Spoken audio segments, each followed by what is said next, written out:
Did anything go wrong in my career? Well, I wouldn't say anything went wrong, because I can't complain, but things sometimes went differently than I expected them to. And that illustrates that you cannot really control your own destiny very much. Luck plays a huge part in one's career. Being in the right place at the right time, not something you can organise, arrange in advance. Or maybe it's somebody else's action over which you have no control whatsoever that influences your own pathway. And I can give you an example of that. When I had decided to become a clinical pharmacologist, I went to see Abe Goldberg, who was the professor of Materia Medica, as it was called, in Glasgow. I had known Abe when I was a final year student in his firm in the Western Infirmary in Glasgow, when he had a titular professorship. But a year or so later he became professor of Materia Medica, so I went to see him because I wanted to pursue a career in clinical pharmacology. And we discussed it.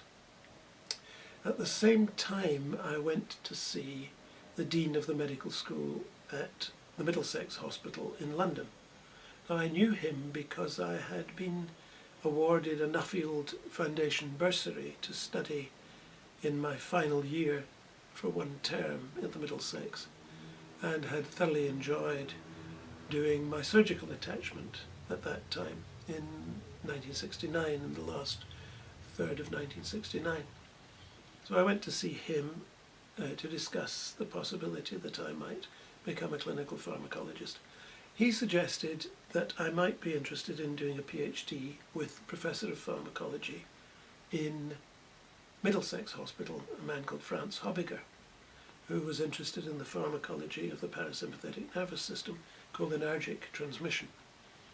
So I met Hobiger, and he said yes, he'd be very interested to have me come and do a PhD. The one downside, as far as I was concerned, was that it was paid non-clinically. The salary was not as good as I would have if I was doing a clinical job, but that didn't bother me. I thought that one ought to be trained in a scientific discipline, such as pharmacology, if you were going to be a clinical pharmacologist. And so I was willing to come and work in the Middlesex Hospital. I went back to Glasgow and discussed it with Abe, and he said, yes, very good. Good idea. Hobiger's a good man. You'll be well trained there. Do it.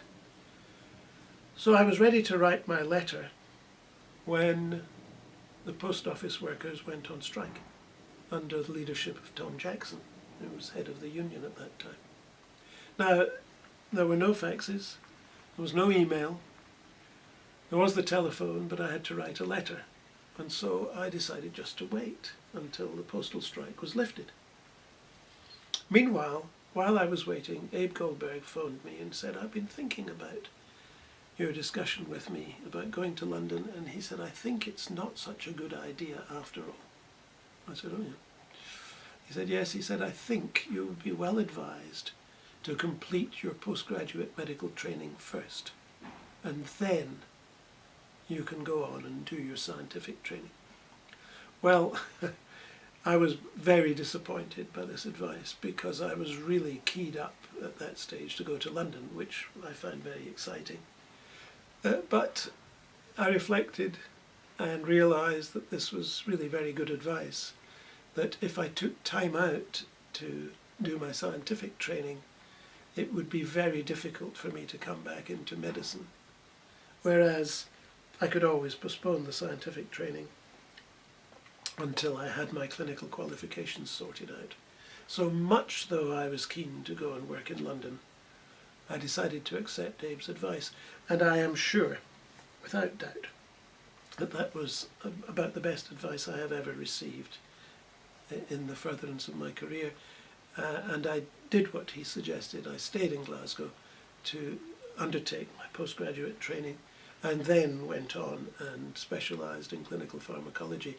But if it hadn't been for Tom Jackson and the post office workers, I could well have gone down to London at that stage, and my career would have taken a totally different path.